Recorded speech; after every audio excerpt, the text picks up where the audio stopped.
Hey guys, welcome back to the Readers. I hope you are having an amazing day. Let's get right into the stories. The first one is Pro-Revenge Story. Back in 2019, I was married to she who shall remain unnamed at family gatherings. For simplicity's sake, let's call her Jessie. There was a noticeable age difference when we tied the knot. I was 29 and Jessie was 21. We weathered our fair share of highs and lows, and during one particularly rough patch about a year after our wedding, we found ourselves drowning in credit card debt. We had to move in with her mother, who battled numerous chronic health issues without insurance. Her stepfather, Ryan, worked as a self-taught mechanic, pretty decent at it actually, but struggled to find steady work due to his own health problems. Moving in would cut costs and help family. That's the right thing to do, isn't it? The problem was that Jessie and I couldn't seem to hold jobs simultaneously. She'd get laid off just as I started a new position, and vice versa.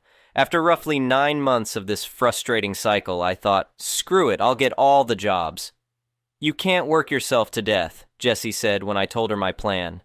"Watch me," I replied, already scrolling through job listings on my phone. I landed a weeknight job, then added a weekend gig. The temp agency I registered with aggressively found me decent weekday positions regularly. The only issue was these jobs were over an hour from her mom's place, and I'd be so exhausted from working that I'd crash at my brother's apartment just 10 minutes away in the neighboring city. I could only visit Jessie every few days, then had to wake up hours later to beat rush hour traffic to work. 4 months passed, and we slowly inched from red to black financially. One day, Jessie excitedly announced, "I got a job! It's at that marketing firm downtown." The position was about 20 minutes away, but I was the only one with a functioning car. She arranged rides with friends when I wasn't available, and I drove her whenever possible. This arrangement lasted about a month before she approached me one evening while I was checking our budget spreadsheet. "I think I need my own car," she said, leaning against the doorframe. I understood her desire for independence and could see how difficult it was for her to rely on others constantly. After some quick calculations, I figured we'd need about 4 months to save enough for a decent used car that wouldn't break down within a year.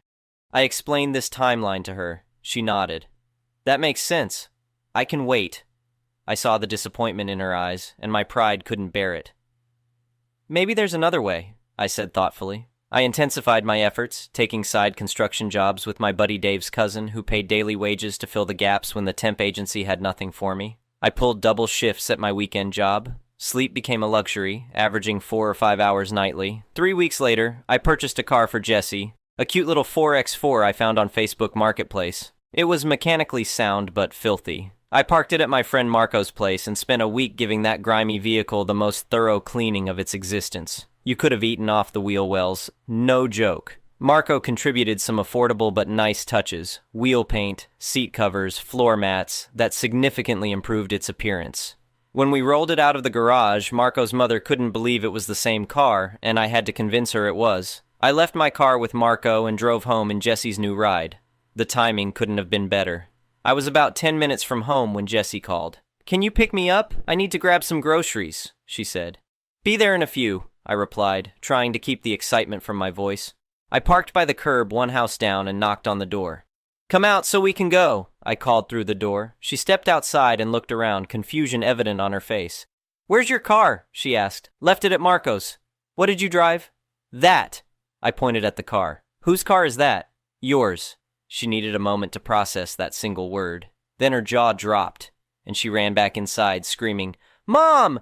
Tyler got me a car!" A couple of years passed. Jessie mastered driving a manual transmission because her baby had one. Between myself and her stepfather, she learned to change the oil herself and actively participated in replacing the brake pads and all 4 shock absorbers on her baby. She watched her baby with care. She became proficient at maintaining her baby. "I never thought I'd enjoy working on cars," she told me one Saturday as we finished an oil change. "But there's something satisfying about taking care of your own vehicle."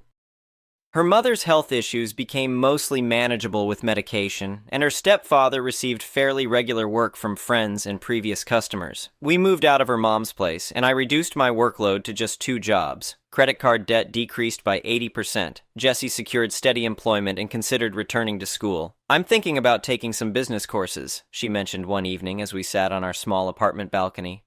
"Maybe get my associate's degree." "That sounds great," I encouraged her. "You'd be amazing at it." Then I discovered she was cheating on me. It started with unusual text notifications at odd hours. Her sudden interest in girls' nights that left her unreachable for hours. The classic signs were all there, but I didn't want to see them until I couldn't ignore them anymore. Fool me once, shame on you. Fool me twice, shame on me. There is no third time. There must be consequences. My pride demanded it. The mad. A week after the nuclear bomb detonated on our marriage, I identified the problem. She had already collected her belongings and moved out by then. I called and asked to meet, lunchtime, near her workplace. Just to talk, I said, keeping my voice neutral. I guess we should talk, she agreed hesitantly. We met at a small outdoor seating area by her office building with plenty of foot traffic, witnesses. After some small talk, she vaguely suggested working things out by referencing my father who had passed away the previous year. Your dad always said relationships take work, remember? He'd want us to try, she said softly. Hell no. She didn't have the right to use him like that. Whatever slim chance existed vanished instantly. I cut her off mid-sentence. I'm taking the car. Your car. What? Her eyes widened. The title is in my name. I'm reclaiming my property right now. If you don't hand over the keys immediately, I'll report it stolen to the police. But you gave that car to me, she protested, her voice rising.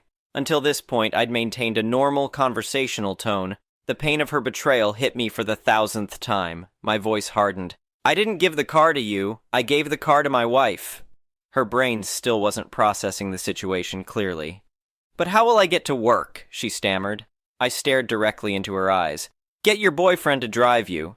The realization finally dawned on her face as she understood I was completely serious. She fumbled in her purse and handed over the keys, her hand trembling slightly.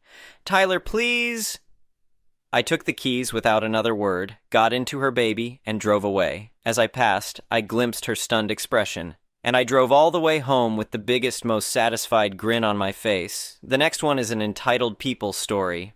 I've been a cop for about 15 years now, and I thought I'd seen every type of entitled person you could imagine. Drunk drivers who insist they're sober, shoplifters who claim they were just holding it, and Karen types who demand to speak to my supervisor because I won't let them park in handicapped spots. But nothing prepared me for dealing with my HOA president when I bought my first house. The property I bought was a bit unique. It sat on the edge of a neighborhood that had been developed around it. The original owner had refused to sell to the developers, so they built around the lot, and eventually the old guy passed away and his family sold it to me. The lot was about half an acre, which was huge compared to the tiny yards everyone else had, and it backed up to a small creek that ran behind several of the HOA houses. When I first moved in, everything seemed fine. My neighbors were polite, the area was quiet, and I was thrilled to finally have some space after years of apartment living. I had big plans for the backyard, maybe a workshop, definitely a garden, and I was looking forward to having barbecues without being 3 feet from my neighbor's window. That's when I met the HOA president. This guy showed up at my door about 2 weeks after I moved in, clipboard in hand, wearing a polo shirt with the neighborhood logo embroidered on it. He introduced himself and started walking around my property like he owned the place, making notes on his little clipboard. He pointed to my back fence and said the HOA needed access to the creek for maintenance purposes and that I'd need to remove about 10 feet of fencing. Then he mentioned that my grass was half an inch too long according to HOA standards. Finally, he informed me that I'd need to get approval for any landscaping changes and that my mailbox wasn't the approved style for the neighborhood. I politely explained that I wasn't actually part of the HOA. My property had never been included in the development, and I had the deed to prove it. I showed him the survey that clearly marked my property boundaries, extending all the way to the creek. The HOA had no jurisdiction over my land. His face went red, and he started sputtering about neighborhood standards and property values.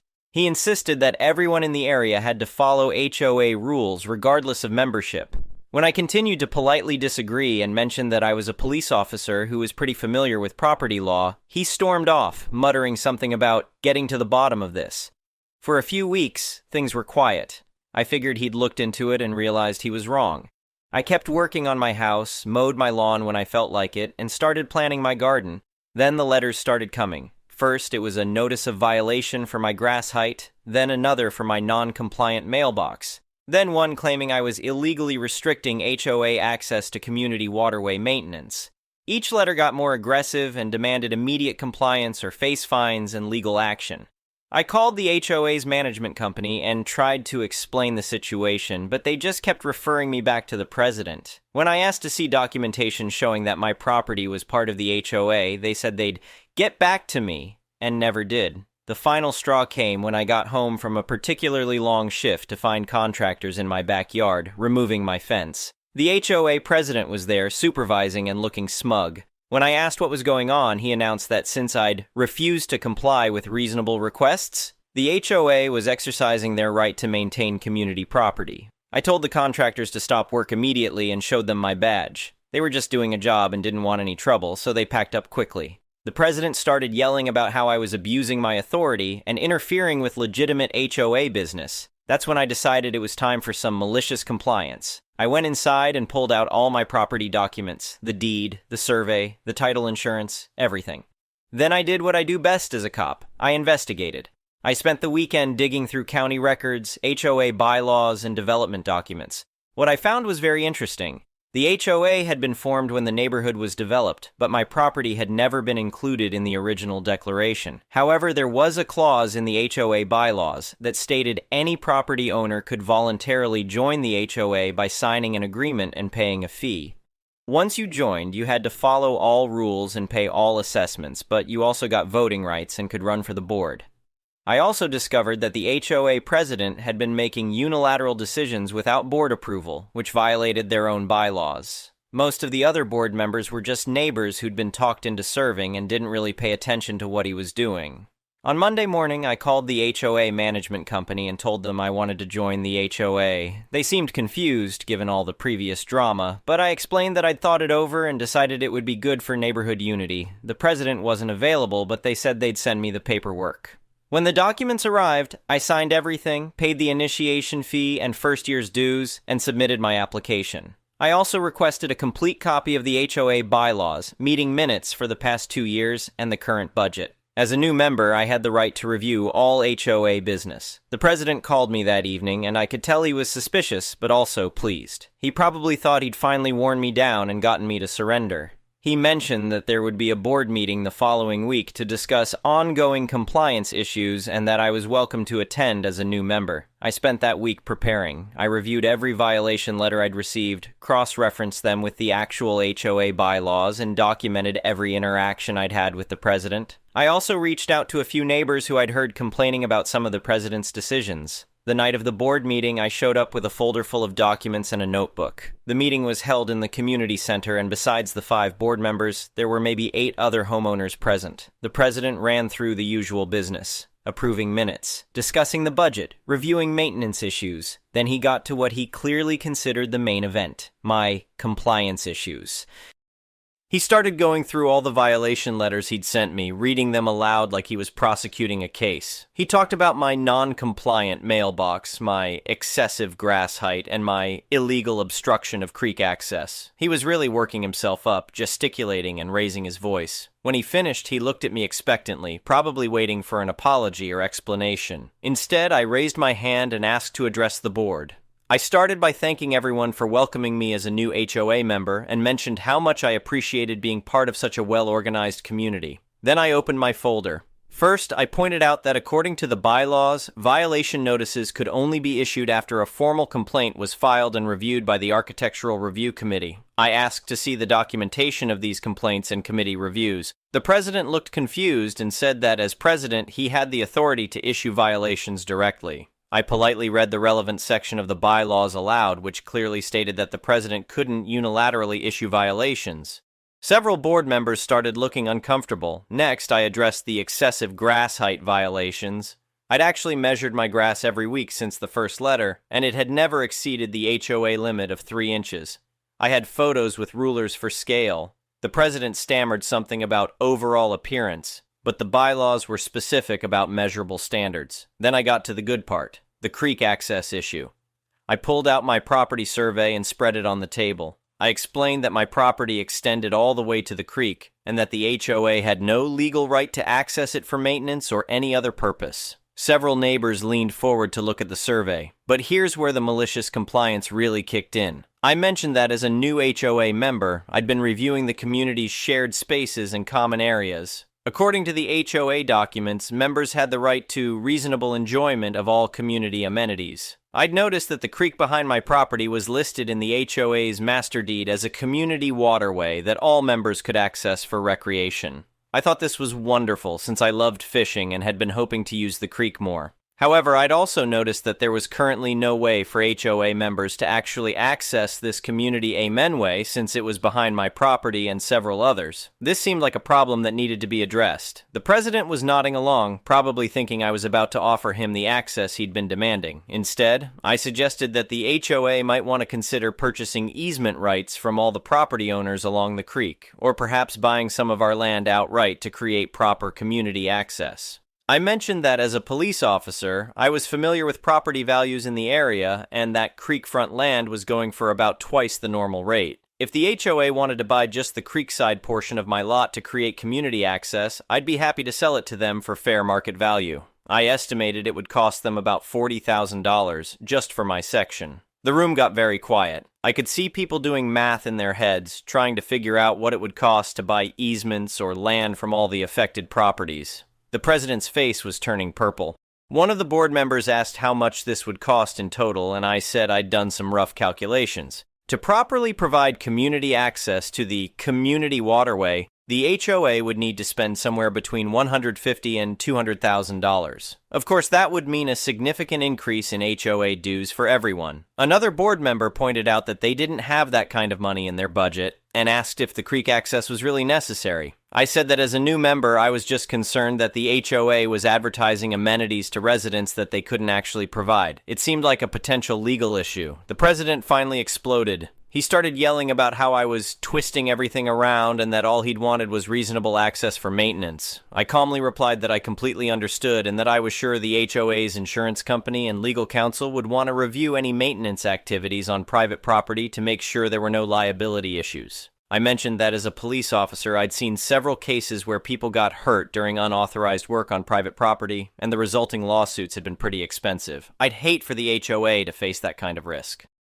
By now, the other board members were asking a lot of questions about previous maintenance activities and whether they'd been properly authorized. The president was digging himself deeper with every answer, admitting that he'd made most decisions unilaterally. The meeting ended with the board voting to suspend all violation enforcement pending a complete review of procedures. They also voted to seek legal counsel before any future maintenance activities on or near private property. Over the next few months, things got very interesting. The legal review revealed that the president had been operating way outside his authority for years. Several of his decisions had put the HOA at risk of lawsuits, and the insurance company was not happy. The other board members, who were mostly just neighbors trying to help their community, were horrified to learn about the potential liability issues. At the next election, the president was voted out by a landslide. The new board officially acknowledged that my property was not subject to HOA violations since it had never been properly included in the original development. They also established proper procedures for any future maintenance near private property. As for me, I ended up staying in the HOA.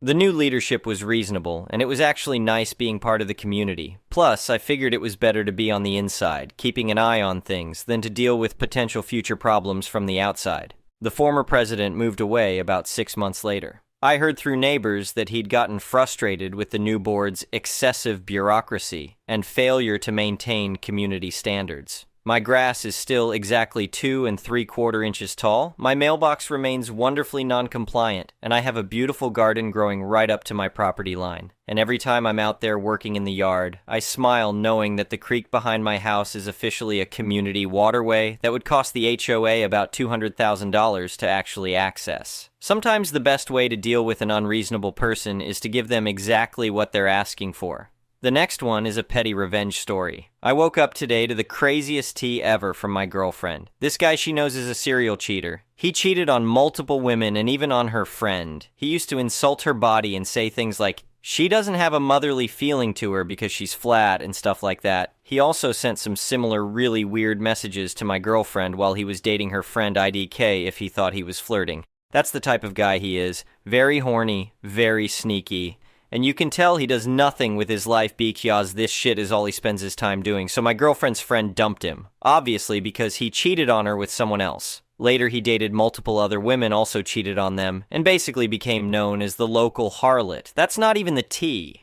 Recently he cheated on the girl he was dating for a while and she lost it. She must have stolen his phone or something because there's no other explanation. She posted from his Instagram account revealing all of it. The cheating, the texts with other women, sending and receiving nudes, basically every receipt. The wildest part is she also outed him as bisexual. She revealed his DMs and comments in certain subreddits, our sissy boys being one of them, his DMs sexting with guys, him talking to guys who like to cross-dress, and even his own interest in cross-dressing. She posted all of those messages on his account as himself, and sent them to all his contacts on WhatsApp, most likely including his work contacts and family. He was flirting. What he considers flirting is extremely disgusting, I've seen the messages, with both men and women on Reddit, had a fake Instagram account just for sexting, and used to send profiles from his main to that account so he could message them later. This even included mutuals and some of his girlfriend's friends. Me and my girlfriend disagree on whether he deserved all that. I think he did. What do you think?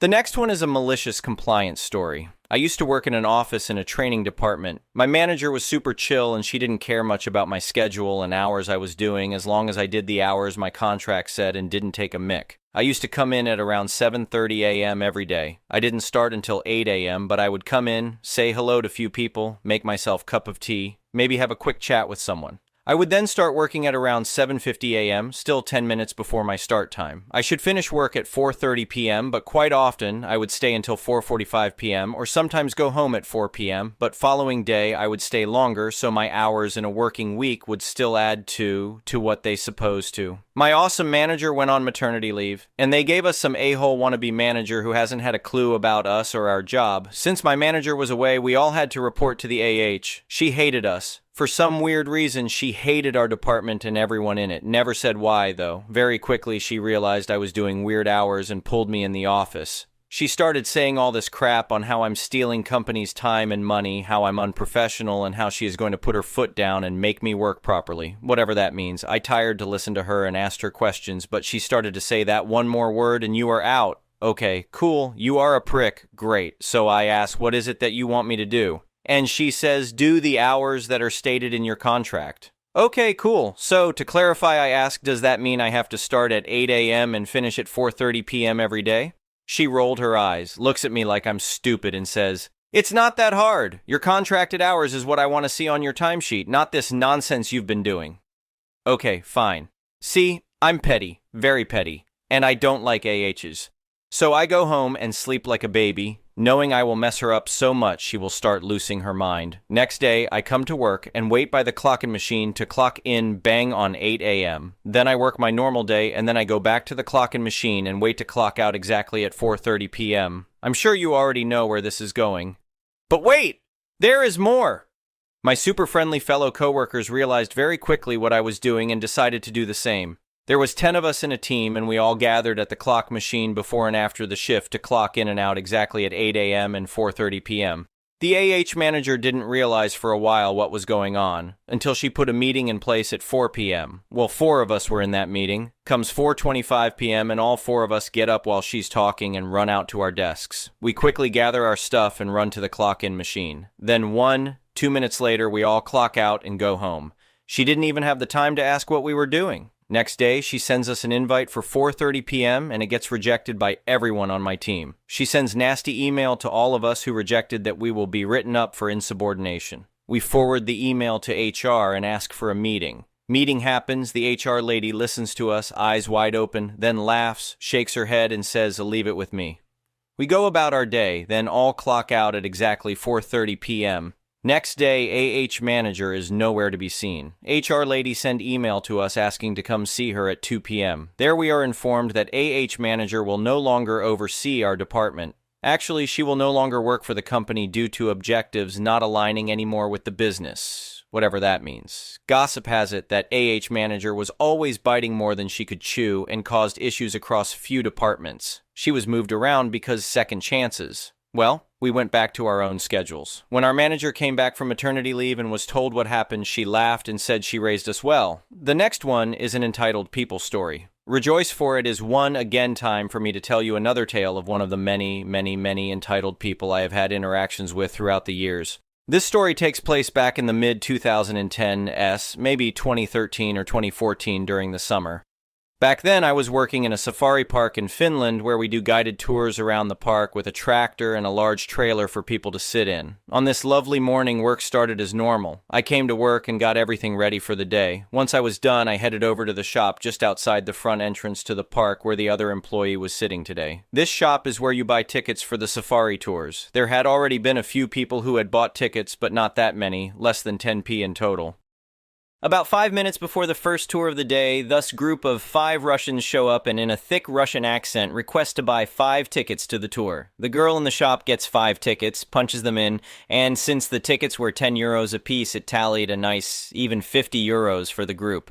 Now this dude, who is clearly the leader of the group, let's call him Vladimir, pulls out his wallet and very demonstrably opens it up to show it's full of cash, neatly ordered 50 euros, 100 euros, 200 euros, and 500 euros bills. And it's very much obvious that he is deliberately displaying how much money he has, and it's easily over 10,000 euros in cash in there. He pulls out a 500 euros bill and drops it on the counter. Well, obviously we don't have change for a 500 euros bill first thing in the morning, especially not since most people paid by card anyway.